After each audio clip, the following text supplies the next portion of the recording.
প্রতিযোগিতা দেয় আবু বকর আর ওমর কে ইসলামের জন্য বেশি দিতে পারে। নিয়ে আসছে আবু বকর ছোট্ট একটা পোলট্রি মাথায় করে নিয়ে আসছে, খুলছে ছোট্ট। ওমর দেখছে আবু বকরকে হারাইতে পারি না, জীবনে একবারও পারি নাই হারাইতে। আজকে আর খবর আছে, আজকে হারাই দেবো। যায়া রাসূল কয় নবী আমার যত সম্পত্তি আছে মনে করেন 10 কানি জমি, একটা উদাহরণ দিই, আমি অর্ধেক দিয়া দিছি, 5 কানি জমি লেখালাম। আর আবু বকরের দিকে সে আছে মুসকি মুসকি হাসি, দোস্ত আজকে তোমার ঠগাইয়া দিছি। কি দিছি দোস্ত? আজকে মুই তোমার ঠগাইয়া দিছি, বুঝছো? এই কইয়া মোর আসতে আছে মুসকি মুসকি। আমার রাসূল তো দেখতে আছে ঘরে না কিথা।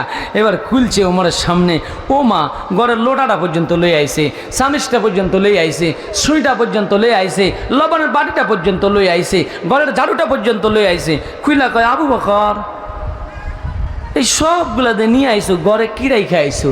আল্লাহ এবং তার